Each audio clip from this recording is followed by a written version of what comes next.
नमस्कार। चलिए आज समय में थोड़ा पीछे चलते हैं, लगभग छठी शताब्दी ईसा पूर्व के उत्तर भारत में। ये एक ऐसा जमाना था जब भारत का नक्शा हमेशा के लिए बदलने वाला था। छोटे छोटे कबीलों में बटे हुए राज्य अब बड़े ताकतवर और संगठित राज्यों का रूप ले रहे थे, और इन्हीं को हम आज 16 महाजनपदों के नाम से जानते हैं।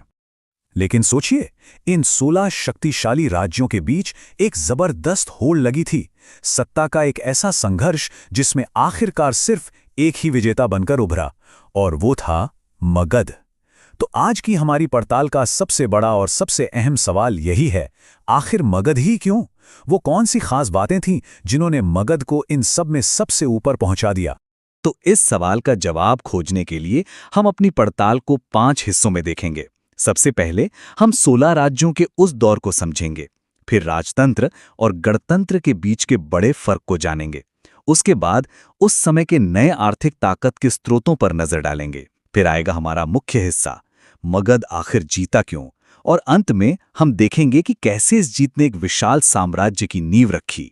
तो चलिए सबसे पहले उस ऐतिहासिक मंच को समझते हैं जहां सत्ता का ये नया खेल शुरू हो रहा था और एक नया राजनीतिक नक्शा बन रहा था। देखिए, ये दौर सिर्फ राजा महाराजाओं की लड़ाइयों का नहीं था, ये समाज में हो रहे एक बहुत बड़े बदलाव का दौर था। सदियों पहले सिंधु घाटी सभ्यता के शहर वीरान हो चुके थे, और अब इतने समय बाद भारत में एक बार फिर बड़े बड़े सुनियोजित शहर बस रहे थे। इतिहासकार इसे दूसरा शहरीकरण कहते हैं। ये शहर व्यापार, संस्कृति और नए विचारों के केंद्र बन रहे थे। अब सवाल ये उठता है कि हमें इन 16 राज्यों के बारे में पता कहाँ से चलता है? तो इसका जवाब मिलता है हमें उस समय लिखे गए धार्मिक ग्रंथों में। खासतौर पर बौद्ध ग्रंथ अंगुत्तर निकाय और जैन ग्रंथ भगवती सूत्र में हमें इन महाजनपदों की एक साफ लिस्ट मिलती है जो बताते हैं कि इस दौर के बड़े खिलाड़ी कौन कौन थे। अब बात करते हैं इस दौर के सबसे दिलचस्प पहलू की। यहाँ शासन की दो बिल्कुल अलग अलग प्रणालियां थीं जो एक दूसरे से टकरा रही थीं और भारत के भविष्य की दिशा तय कर रही थीं। यहाँ सत्ता के दो बिल्कुल अलग मॉडल थे। एक तरफ थे राजतंत्र, जहाँ राजा का बेटा राजा बनता था। सारी ताकत एक ही इंसान के हाथ में होती थी। मगध इसका सबसे बड़ा उदाहरण था। और दूसरी तरफ थे गणसंघ। ये एक तरह के गणतंत्र थे जहाँ कोई एक राजा नहीं होता था, बल्कि कई शक्तिशाली कुलों के प्रमुख मिलकर शासन चलाते थे। शक्ति बटी हुई थी, जैसा कि वज्जी में था। चलिए कुछ असली नाम देखते हैं। राजतंत्रों में मगध, कोसिल और अवंती जैसे बड़े और ताकतवर राज्य थे। यहां राजा का हुक्म ही आखिरी होता था। वहीं गणसंघों में वज्जी और मल्ल जैसे राज्य काफी मशहूर थे, जहां शासन करने का तरीका कहीं ज्यादा सामूहिक था। और गणसंघों की सबसे अनोखी बात पता है क्या थी? उनके फैसले लेने का तरीका।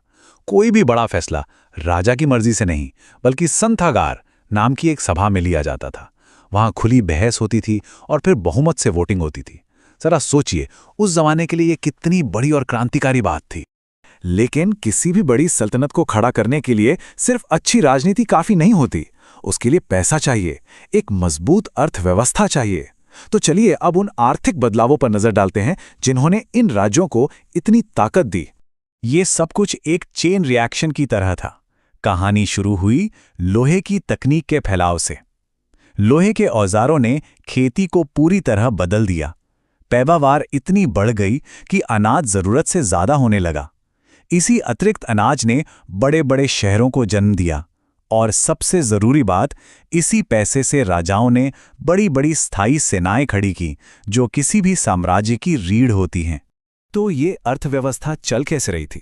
राजगृह और कौशांबी जैसे शहर व्यापार के धड़कते हुए केंद्र बन गए थे। उत्तरापथ और दक्षिणापथ जैसे बड़े व्यापारिक रास्तों ने देश के कोनों को जोड़ दिया था। पहली बार व्यापार के लिए चांदी के आहत सिक्के यानी पंचमार्क कॉइन्स इस्तेमाल होने लगे, और श्रेणी नाम के व्यापारियों के शक्तिशाली संगठन भी बन गए थे जो खुद एक बड़ी आर्थिक ताकत थे।